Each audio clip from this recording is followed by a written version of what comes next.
নমস্কাৰ এই মুহূৰ্তত আহি পৰিছে কেইবাটাও গুৰুত্বপূৰ্ণ খবৰ 1 আগষ্টৰ পৰা কেইবাটাও গুৰুত্বপূৰ্ণ নিয়ম সলনি কৰা হ'ব কি নিয়ম সলনি হ'ব সম্পূৰ্ণকৈ জানিলো লগতে মহিলা গোটৰ বেংক একাউণ্টত সোমাই দিব 10000 টকা প্ৰতিজন আত্মসহায়ক মহিলাই পুনৰ গছ পুলি ৰোপণ কৰিব লাগিব লগতে এলপিজি কেছৰ বাবে এটা গুৰুত্বপূৰ্ণ খবৰ মুকলিছে লগতে যি সকল ব্যক্তিৰ বেংক একাউণ্ট আছে বেংক একাউণ্ট থকা প্ৰতিজন ব্যক্তিৰ বাবে এটা ডাঙৰ খবৰ কিয়নো কেইবাটাও নিয়ম সলনি কৰা হৈছে 1 আগষ্টৰ পৰা কেইবাটাও গুৰুত্বপূৰ্ণ নিয়ম সলনি কৰিছে চৰকাৰে লগতে কেইবাটাও ৰাজনৈতিক খবৰৰ লগতে অৰাজনৈতিক খবৰ যুগুতোৱা হৈছে ৰেচন কাৰ্ডক লৈ কেইবাটাও ডাঙৰ খবৰ মুকলি হৈছে ৰেচন কাৰ্ড নথকা প্ৰতিজন পৰিয়ালৰ বাবে এটা ভাল খবৰ লগতে নতুনকৈ আবেদন কৰিব পাৰিব অৰুণোদয় আঁচনি আজিৰ আমাৰ প্ৰথমটো খুবেই গুৰুত্বপূৰ্ণ খবৰ হৈছে অসমবাসীৰ বাবে এটা ডাঙৰ খবৰ কাইলৈ 1 আগষ্ট দেশত সলনি হ'ব বহুকেইটা নিয়ম 1 আগষ্টৰ পৰা কি নিয়ম সলনি হ'ব সম্পূৰ্ণকৈ জানি লওক 1 আগষ্টৰ পৰা দেশত সলনি হ'ব বহুকেইটা নিয়ম সিলিণ্ডাৰৰ পৰা গুগল মেপ লৈ সলনি হ'ব বহু নিয়ম সলনিয়ে প্ৰভাৱ পেলাব আপোনাৰ পকেটত 1 আগষ্টৰ পৰা সলনি হ'ব এলপিজি সিলিণ্ডাৰৰ মূল্য 14 কেজি ঘৰুৱা গেছ আৰু 19 কেজি ওজনৰ বাণিজ্যিক সিলিণ্ডাৰৰ মূল্যৰ হাল সলনি হোৱাৰ সম্ভাৱনা এইচডিএফসি বেংক ক্ৰেডিট কাৰ্ড ব্যৱহাৰকাৰীসকলৰ বাবে আহিব পৰিৱৰ্তন যদি আপোনাৰ এইচডিএফসি বেংকৰ ক্ৰেডিট কাৰ্ড আছে তেন্তে আপোনাৰ বাবে বিশেষ নিয়ম সলনি কৰা হ'ব কিয়নো 15000 টকাৰ অধিক লেনদেনত লোৱা হ'ব অতিৰিক্ত চাৰ্জ নিয়ম সলনি হ'ব গুগল মেপৰ সেৱাৰ চাৰ্জ 70% হ্ৰাস কৰিব গুগল মেপে ডলাৰৰ পৰিৱৰ্তে ভাৰতীয় টকাত ল'ব পেমেণ্ট আগষ্ট মাহত 13 দিনলৈ বন্ধ থাকিব বেংকসমূহ হয় আপুনি ঠিকই শুনিছে আপোনাৰ বেংকসমূহ 13 দিনলৈ বন্ধ থাকিব যদি আপোনাৰ বেংকৰ কিবা কাম কাজ আছে তেনে ক্ষেত্ৰত আপোনাৰ বাবে এটা ডাঙৰ খবৰ কিয়নো আপুনি 1 আগষ্টৰ পিছতে কৰি লওক এইকেইটা দিনত বেংক বন্ধ থাকিব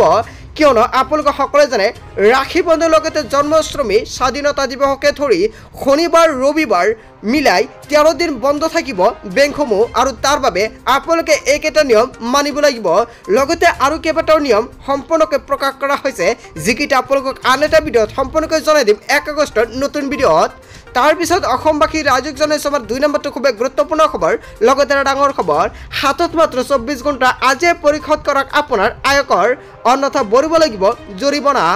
হাতত মাত্ৰ 24 ঘণ্টা বাকী আছে শীঘ্ৰে আদায় দিয়ক আপোনাৰ আয়কৰ অন্যথা ভৰিব লাগিব জৰিমনা 31 জুলাই 12 বজাৰ পূৰ্বে আদায় দিয়ক আপোনাৰ আয়কৰ সময়ত আয়কৰ আদায় নিদিলে আপুনি ভৰিব লাগিব বৃহৎ পৰিমাণৰ জৰিমনা 2024-25 বিত্তীয় বৰ্ষৰ বাবে আয় দিয়ক আয়কৰক হয় আপুনি ঠিকই শুনিছে যদি এতিয়া আপুনি কৰ দিয়া নাই এতিয়া আপুনি কৰ পৰিশোধ কৰক যদিহে আপোনাৰ আয়কৰ দাখিল কৰা ফাইল আছে তেন্তে অনলাইন যোগেও আদায় দিব পাৰিব কৰসমূহ চৰকাৰে কেইবাটাও গুৰুত্বপূৰ্ণ নিয়ম বান্ধি দিছে তাৰ পিছত অসমবাসী ৰাজ্যক জনাইছো আমাৰ 3 নম্বৰটো খুবেই গুৰুত্বপূৰ্ণ খবৰ লগতে ডাঙৰ খবৰ অৰুণোদয় আঁচনিৰ বাবে নতুনকৈ আবেদন কৰা সকলৰ বাবে এটা ডাঙৰ খবৰ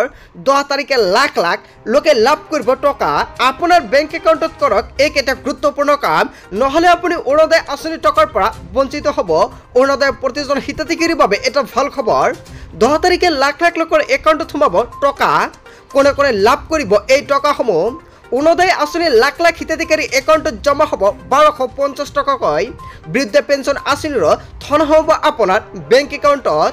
বিধৱা পেঞ্চন আঁচনিৰ ধন জমা হ'ব আপোনাৰ বেংক একাউণ্টত প্ৰতি মাহৰ 10 তাৰিখে হিতাধিকাৰীৰ একাউণ্টত ধনসমূহ নিশ্চিত কৰিছে চৰকাৰে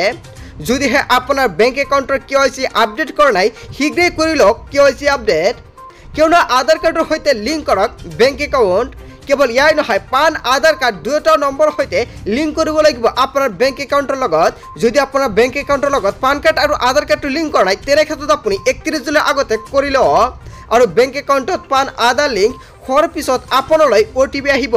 আৰু ইয়াৰ পিছতে আপুনি নিশ্চিত হ'ব বেংক একাউণ্টত ধন জমা হোৱাটো যদি আপোনাৰ বেংক একাউণ্ট আছে এতিয়া আপুনি 9 তাৰিখৰ আগতে বেংকৰ লগত আপোনালোকৰ পান কাৰ্ড আৰু আধাৰ কাৰ্ডটো লিংক কৰি লৈ লওক নহ'লে আপোনালোকৰ পে'মেণ্ট পোৱাটো অৱশ্যই সমাধান হ'ব নহ'লে আপোনাৰ চৰকাৰী যিকোনো আঁচনিৰ টকা পোৱাত আপোনালোকৰ বিশেষ অসুবিধাৰ সন্মুখীন হ'ব লাগিব তাৰ পিছত অসমবাসী ৰাজ্যক জনাইছো আমাৰ 3 নম্বৰটো খুবেই গুৰুত্বপূৰ্ণ খবৰ লগতে ডাঙৰ খবৰ হাতত মাত্ৰ 24 ঘণ্টা বাকী আছে 1 তাৰিখৰ পূৰ্বৰ পৰাই লাখ লাখ মানুহে লাভ কৰিব ৰেচন 1 তাৰিখৰ পুৱাৰে পৰাই লাভ কৰিব আপুনি ৰেচন নতুন ৰেচন কাৰ্ডৰ হিতাধিকাৰীয়ে লাভ কৰিব 3টাকৈ কাম হয় আপুনি ঠিকই হৈছে নতুন ৰেচন কাৰ্ডৰ হিতাধিকাৰীয়ে কৰিব লাগিব 3টাকৈ গুৰুত্বপূৰ্ণ কাম নহলে আপুনি ৰেচনৰ পৰা বঞ্চিত হ'ব লগতে অসমত নতুনকৈ আৰম্ভ হৈ গৈছে ৰেচন কাৰ্ড আবেদন প্ৰক্ৰিয়া যদি আপোনাৰ নতুন ৰেচন কাৰ্ডৰ প্ৰয়োজন হৈছে আপোনাৰ ঘৰত ৰেচন কাৰ্ড নাই তেন্তে আপুনি এতিয়াই ৰেচন কাৰ্ড আবেদন কৰি লৈ লওক হাতত মাত্ৰ কেইটামান ঘণ্টা বাকি আছে 1 তাৰিখৰ পৰা লাখ লাখ লোকে লাভ কৰিব ৰেচনৰ চাউল নাপালে দিব পাৰিব আপুনি অভিযোগ ৰেচনৰ দোকানীৰ বাবে সাৱধানবাণী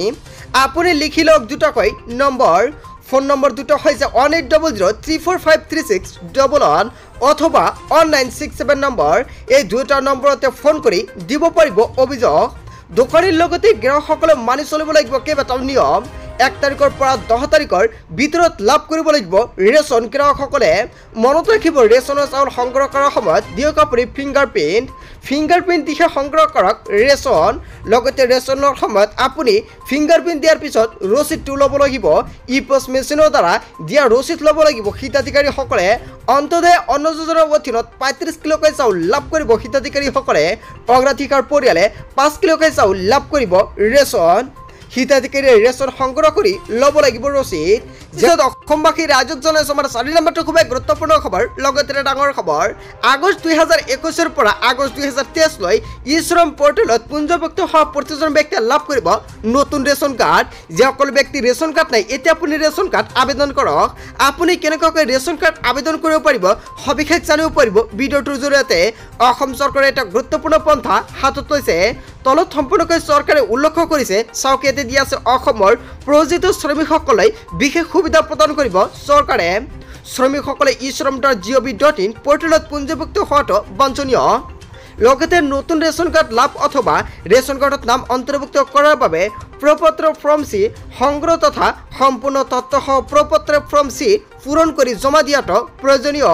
লগতে আবেদনকাৰী পৰিয়ালৰ বাৰ্ষিক আয় 4 লাখ টকাতকৈ কম হোৱাটো বাধ্যতামূলক কোন পৰিয়ালে লাভ কৰিব ৰেচন কাৰ্ড সম্পূৰ্ণকৈ চৰকাৰে প্ৰকাশ কৰিছে লগতে তলতে এটা সম্পূৰ্ণকৈ সময়সূচীটো দিয়া আছে সময়সীমা দিয়া আছে 3 আগষ্ট 2024 পৰ্যন্ত 3 আগষ্টৰ আগতে আপুনি ৰেচনটো ল'ব পাৰিব লগতে যদি ৰেচন কাৰ্ডত আপোনাৰ কোন ধৰণৰ নাম অন্তৰ্ভুক্ত কৰিব লগা থাকে বা ৰেচন কাৰ্ডত নাম আপোনালোকৰ কোনোবা এজন বা দুজন ব্যক্তি আপোনালোকে অন্তৰ্ভুক্ত কৰিব বিচাৰিছে তেনে ক্ষেত্ৰত 3 আগষ্টৰ আগতে কৰিব লাগিব নহলে পিছত আপুনি কৰিব নোৱাৰিব লগতে ৰেচন কাৰ্ডৰ ফৰ্মটো আপুনি ক'ত গৈ জমা দিব তলত সম্পূৰ্ণকৈ উল্লেখ কৰা আছে প্ৰপত্ৰ ফৰ্ম চি হয় আপুনি ঠিকই আছে আপোনালোকৰ ফৰ্ম চিটো সংগ্ৰহ কৰিব লাগিব তথা জমা দিয়াৰ ঠিকনাটো হৈছে সংশ্লিষ্ট জিলা মহকুমাৰ খাদ্য ৰাজহুৱা বিতৰণ আৰু গ্ৰাহক পৰিক্ৰমা বিভাগৰ কাৰ্যালয়ত জমা দিব লাগিব ৰেচন কাৰ্ডৰ ফৰ্মটো